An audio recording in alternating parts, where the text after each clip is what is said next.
Bismillahirrahmanirrahim. Assalamualaikum warahmatullahi wabarakatuh.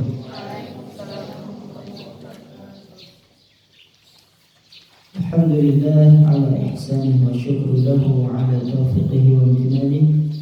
Asyhadu an la ilaha illallah wahdahu la syarika lah ta'ziman li sya'nihi wa asyhadu anna Muhammadan abduhu wa rasuluh ad-da'i ila ridwanihi. Allahumma shalli alaihi wa ala alihi wa ashabihi wa ikhwanihi, amma ba'd.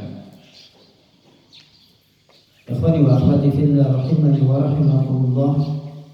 Alhamdulillah, pertama-tama marilah kita memanjatkan puji dan syukur kepada yang Maha Ghafur, yaitu Allah Subhanahu wa taala. Di atas dasar kecintaan dan pengagungan, betapa banyak sekali nikmat-nikmat yang Allah Ta'ala karuniakan kepada kita semuanya, yang tentunya seluruh nikmat tersebut akan dimintai pertanggungjawaban yang kelak di hadapan Allah Subhanahu wa Ta'ala, sebagaimana ayat yang sering kita baca, tsumma latus'alunna yawma idzin 'anil na'im. Kemudian betul-betul kalian nanti akan ditanya dari berbagai nikmat yang kita dapatkan. Dan untuk meringankan bagaimana kita nanti mempertanggungjawabkannya, atau agar kita selamat saat kita berjumpa dengan Allah, mempertanggungjawabkan nikmat-nikmat yang Allah berikan kepada kita semuanya, baik nikmat yang zahir maupun yang batin, maka seyogianya seorang hamba senantiasa bersyukur atas nikmat tersebut dengan menggunakan seluruh nikmat yang Allah berikan kepada mereka, kepada kita semuanya, yaitu untuk beribadah kepada Allah, memurnikan ketaatan kepada Allah Jalla wa'ala. Hanya Allah Tabaraka wa Ta'ala yang Dia tuju dari seluruh ibadah-ibadahnya. Maka pada majlis yang mulia ini, terlebih kita sedang mengkaji kitab Riyadhus Shalihin karya Al-Imam An-Nawawi rahimahullahu ta'ala, yang terkait dengan bab ikhlas dan menghadirkan niat dalam setiap perbuatan dan ucapan. Seyogianya kita semuanya mengikhlaskan niat kita hadir di majlis yang mulia ini semata-mata mengharapkan wajah Allah Tabaraka wa Ta'ala. Semoga Allah berikan kepada kita, karuniakan kepada kita keikhlasan fil qawli wal amal, di dalam ucapan dan perbuatan. Juga semoga Allah mudahkan kepada kita untuk mendapatkan meraih ilmu yang bermanfaat. Dan kita mohon kepada Allah, Allahumma anfa'na bima 'allamtana wa 'allimna ma yanfa'una wa zidna ilman warzuqna al-ikhlasa fil qawli wal amal ya rabbal alamin. Baik ikhwani wa akhwati fillah rahimani wa rahimakumullah. Insyaallah pada kesempatan subuh ini kita akan melanjutkan untuk membaca hadis Nabi yang mulia alaihi salatu wassalam yang dibawakan oleh Imam An-Nawawi di dalam kitabnya Riyadhus Shalihin, Babul Ikhlas, bab ikhlas dan menghadirkan niat di dalam setiap perkataan dan ucapan yang nampak ataupun yang tersembunyi, yang zahir maupun yang batin. Sudah hadis keberapa? Terakhir disebut dijelaskan tentang la hijrata ba'dal fathi, ya. Tidak ada hijrah setelah Fathu Makkah, penaklukan kota Makkah.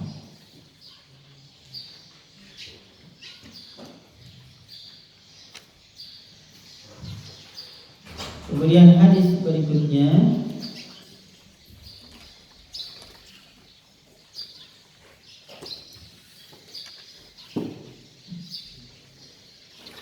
berarti hadis yang keempat, ya. Hadis yang keempat.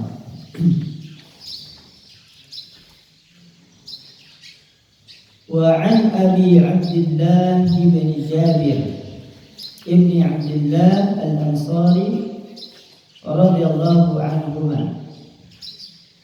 Hadis dari sahabat Abu Abdullah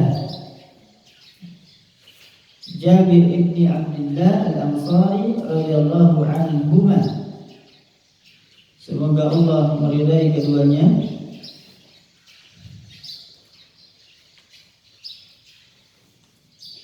Qala, dia berkata, kunna ma'an Nabi sallallahu alaihi wasallam.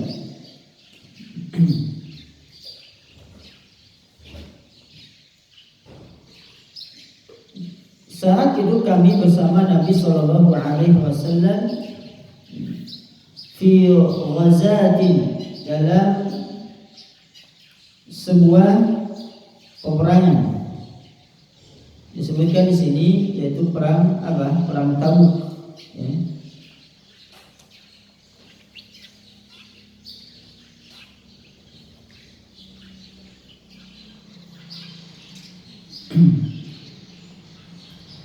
Jadi di sini kunna ma'an Nabi, yaitu yaum Tabuk, lama ghazat Tabuk, termasuk di antara perang Tabuk ini adalah perang yang besar, ya.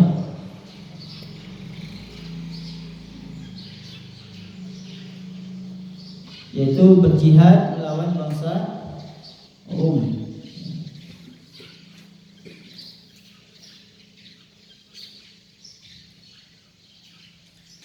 Pada tahun berapa perang Tabuk?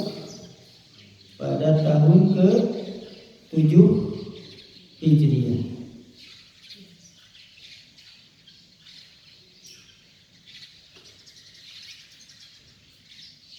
Kemudian kata Rasulullah sallallahu alaihi wasallam,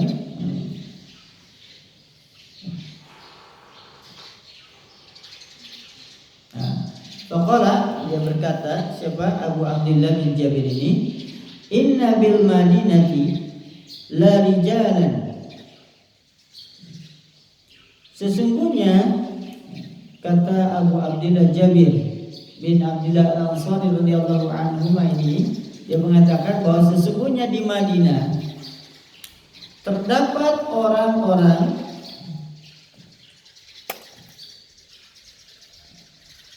la rijalan masirtum masiran, yang mana orang-orang ini tidak menempuh sebuah perjalanan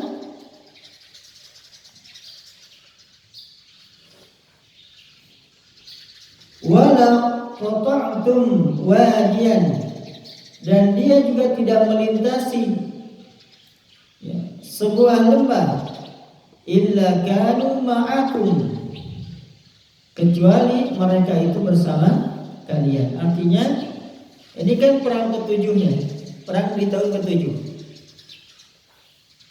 Kalau kita urut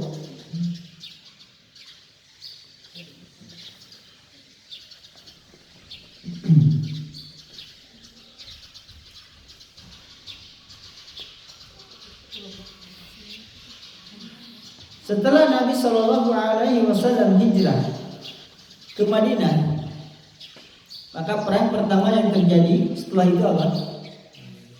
Perang apa? Perang Badar. Perang Badar terjadi pada tahun kedua Hijriah. Setelah perang Badar, perang apa? Perang Uhud. 1 tahun berikutnya, itu berarti tahun ke-3 Hijriah. Setelahnya perang apa? Perang Khandaq. Ya. Selang 2 tahun, di tahun 5 Hijriah, kemudian terjadi perjanjian Hudaybiyah. Meskipun itu bukan peperangan, tapi dinilai sebagai sebuah usaha perjanjian damai supaya tidak berperang. Ya, ada perjanjian damai antara kaum muslimin dengan Quraisy. Kemudian setelahnya terjadi perang apa?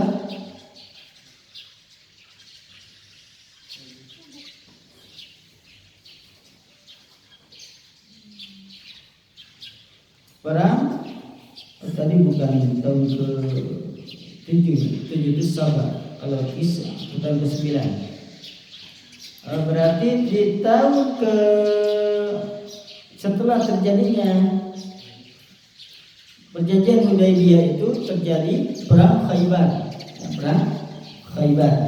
Nah, di sini Nabi SAW diberikan hadiah makanan dari seorang wanita Yahudi, yang kemudian diberikan di bagian, karena tahu Nabi itu paling suka itu paha kambing.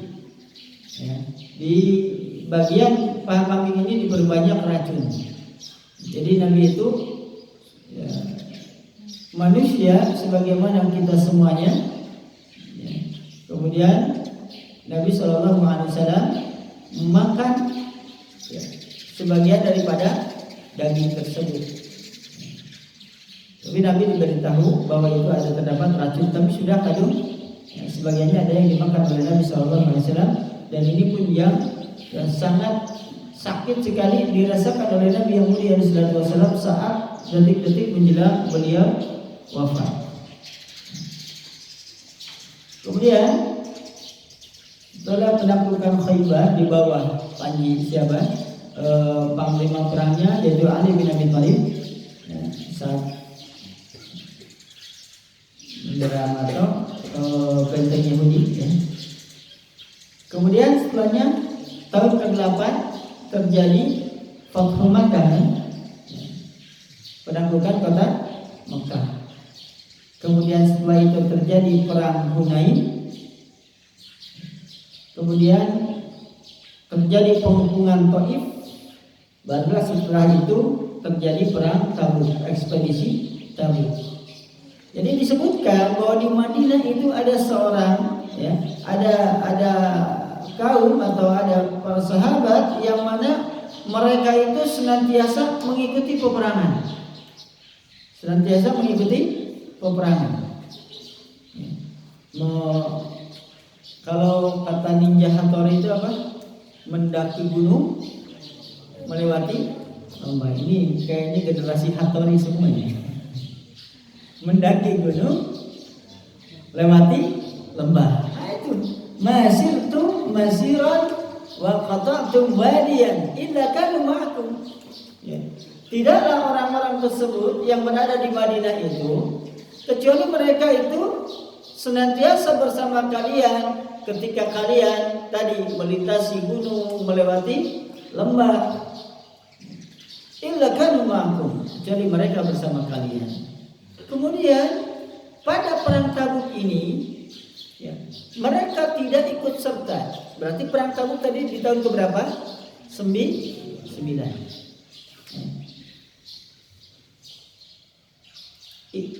Habasahumul marad. Apa yang menyebabkan mereka tidak bisa mengikuti perang Tabuk? Maka yang menyebabkan mereka tidak ikut serta pada perang Tabuk adalah al-marad. Apa itu marad? Sakit. Mereka menderita sakit. Wa fi riwayatin, di dalam riwayat yang lain, illa syarakukum fil ajri. Kendati mereka tidak mengikuti perang Tabuk, ya, tetapi di dalam masalah pahala mendapatkan pahala jihad fisabilillah, mereka mendapatkannya. Kenapa?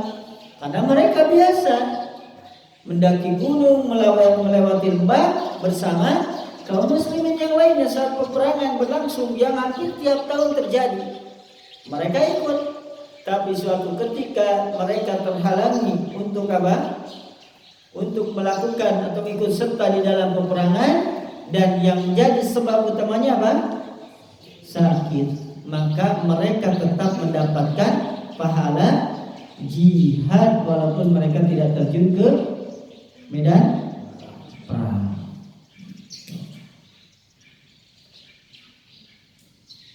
Dan ditegaskan di dalam hadis yang lain akan kebenaran mereka mendapatkan pahala ini. Ada hadis yang memiliki makna yang umum, ya. yang menyatakan bahwa ketika seseorang terbiasa melakukan aktivitas yang baik, kemudian dia meninggalkannya dikarenakan ada suatu uzur, maka dia tetap mendapatkan pahalanya.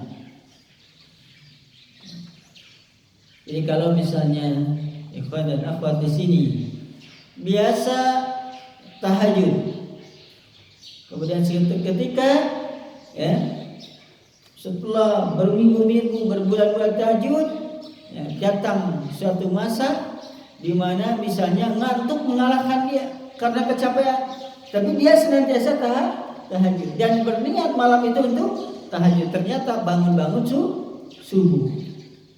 Dapat pahala nggak? Dapat pahala karena memang dia terbiasa melaksanakan sholat tahajud. Dia biasa apa? Membaca Al-Quran. Tiba-tiba suatu ketika ya, ada seorang yang biasa membaca Al-Quran itu terhalang dari membaca Al-Quran karena mungkin kecelakaan, misalnya ditabrak hingga pingsan berhari-hari. Saat dia pingsan berhari-hari itu ya, maka dia pun mendapatkan pahala seperti pahala saat dia sehat ya. Atau suatu ketika dia meninggalkan aktivitas yang baik yang selalu dia lakukan, terhalang, misalnya di rumah punya orang tua yang sudah sepuh, dia yang mengurus setiap hari, kemudian suatu ketika dia harus pergi keluar kota untuk mencari ya, nafkah misalnya, kemudian dia titipkan ke saudara yang lain, maka ketika dia pergi safar yang mungkin 2 hari, 3 hari atau seminggu untuk berdagang, maka saat dia safar itu dia mendapatkan pahala sebagaimana saat dia mukim. Karena Nabi yang mulia alaihi wasallam bersabda, "Idza maridal 'abdu," apabila seorang hamba mengalami sakit, au safar, atau sedang safar bepergian, kutiba lahu, maka dicatat untuknya mislu ma kana ya'malu muqiman sahihan, dicatat pahala sebagaimana sebagaimana dia beramal saat dia mukim dan saat dia sehat. Paham? Sehingga ini menjadi apa? Penguat daripada hadis tadi yang dibawakan oleh Imam An-Nawawi untuk membangun apa? Gagasan beliau ya, atau pernyataan beliau tentang bab ikhlas dan menghadirkan niat dalam setiap ucapan dan perbuatan. Maka hadis ini menjadi penguat terhadap hadis tadi bahwa ada sekelompok ya, sahabat yang tidak bisa mengikuti perang Tabuk dikarenakan dia sakit, tapi di dalam masalah pahala jihad perang Tabuknya dia mendapatkannya. Kenapa? Karena memang dia dikenal sebagai orang-orang yang biasa mengikuti perang bersama Rasulullah SAW.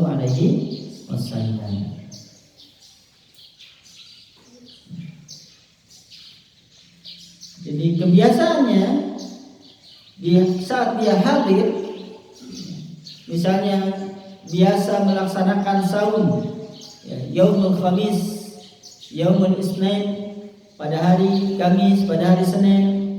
Kemudian wasafar, suatu ketika dia di hari tersebut safar, bepergian, dengan bepergian yang mubah tentunya, masama, dan dia tidak saum, lahu ajrul dzalik, maka dia mendapatkan pahala saum walaupun dia tidak saum. Biasa Senin Kamis di saum, kemudian satu hari dia safar di hari itu, dia di Senin atau di hari Kamis, maka kendati dia tidak saum saat safar karena mungkin capek, melelahkan dan lain hal sebagainya, maka dia tetap mendapatkan pahala saum sunnahnya. Atau dia biasa misalnya saum 3 hari setiap bulan, kemudian di tanggal berapa?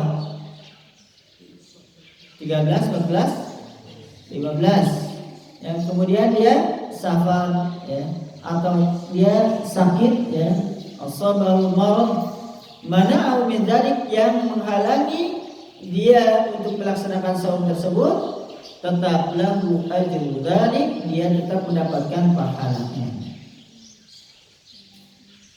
Jadi dia memiliki amalan-amalan atau dia memiliki amalan-amalan yang lain ya, seperti misalnya biasa mengisi kajian ya, berdakwah. Suatu ketika datang sakit, maka dia kalau nggak sakit pasti datang, maka dia pun mendapatkan pahala daripada dakwahnya. Mengajar, kalau nggak ada sakit pasti dia mengajar, sehingga dia pun ketika sakitnya tetap mendapatkan pahala mengajar. Atau mengingkari yang munkar.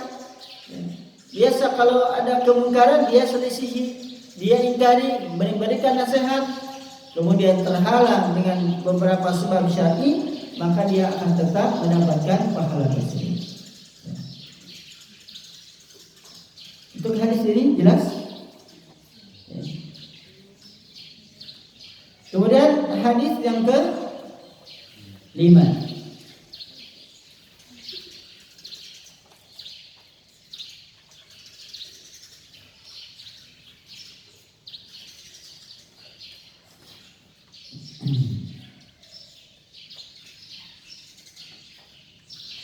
Kita baca hadis yang ke-5. Wa an Abi Yazid Ma'ni ibni Yazid ibni al-Akhnas radhiyallahu anhu.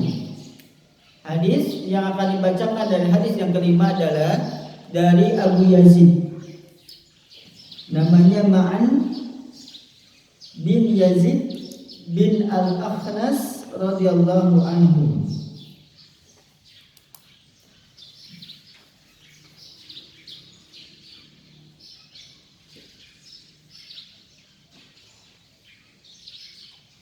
Jadi al-Akhnas berarti kakeknya ya.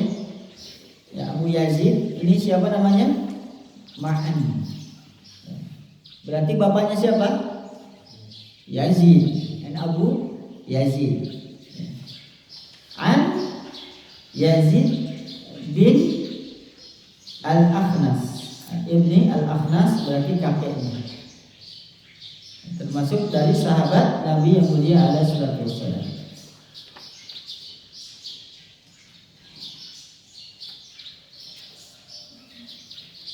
Qala, dia menuturkan, kana abi, ayahku Yazid, ayahku Yazid, akhraja dananira, pernah mengeluarkan beberapa dinar. Untuk apa? Yatasaddaqu biha, untuk dia sedekahkan. Fawada'aha inda rajulin fil masjid. Lalu Yazid ini, ya bapaknya Ma'an tadi, mempercayakan uang itu kepada seseorang yang berada di masjid. Ya, ini untuk dibagi-bagikan. Fajitu, maka aku datang, kata Ma'an, ya, ke masjid tadi. Fa'akhadtuha, dan aku mengambil uang itu. Fa'ataituhu biha, kemudian aku datang ke tempat ayahku dengan membawa dinar tersebut.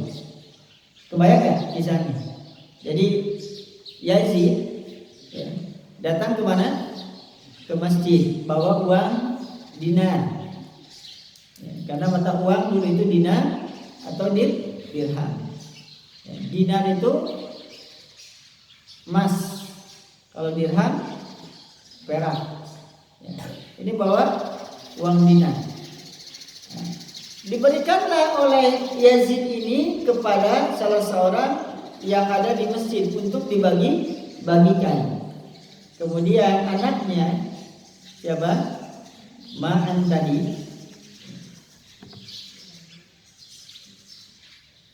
Betul gitu. Coba ya. Coba lagi. Asap apa liut? Asap apa liut? Tahu asap apa liut?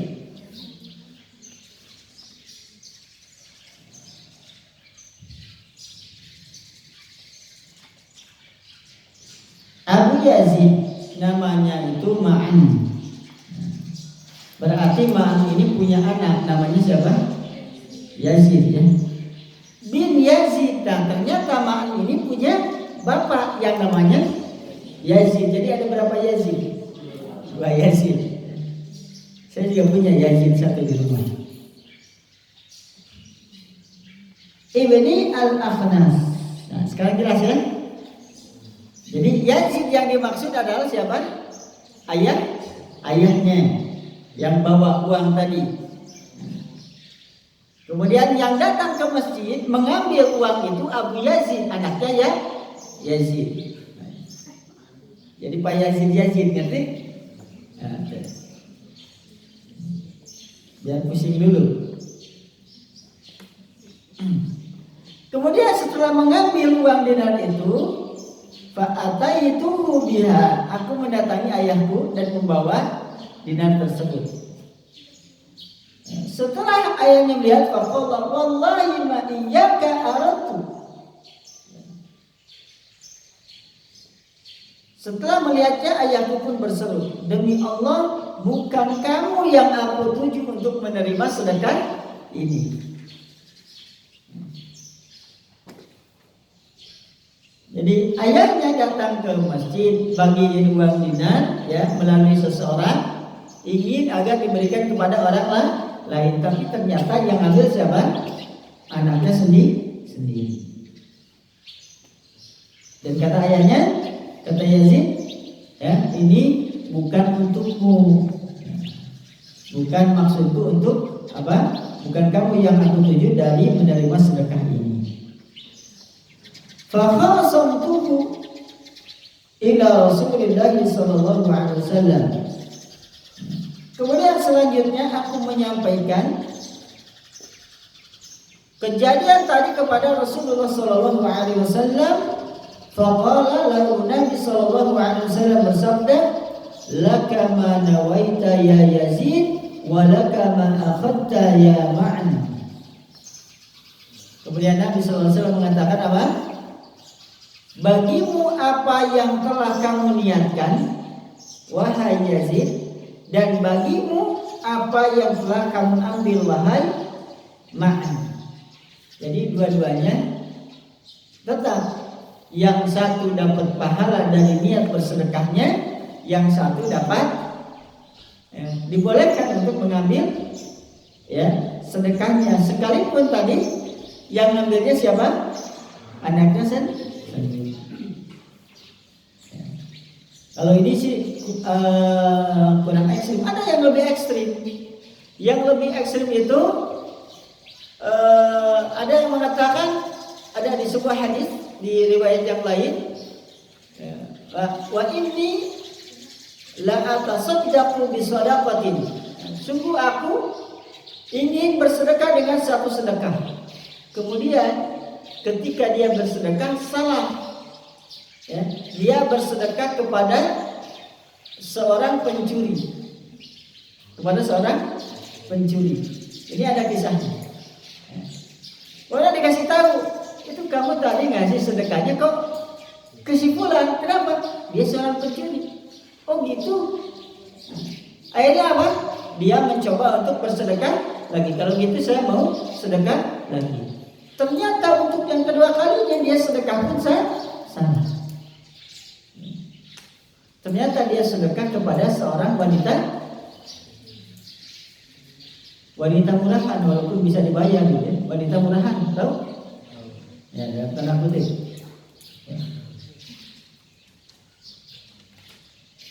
bukan wanita penghibur ya. Kalau wanita penghibur badut atau pelawak. Ini wanita. Nah, kemudian dikasih tahu lagi, tadi kamu bersedekah dengan apa? Kepada orang yang nggak tepat, orang yang salah, gitu. Akhirnya dia bersedekah lagi terus.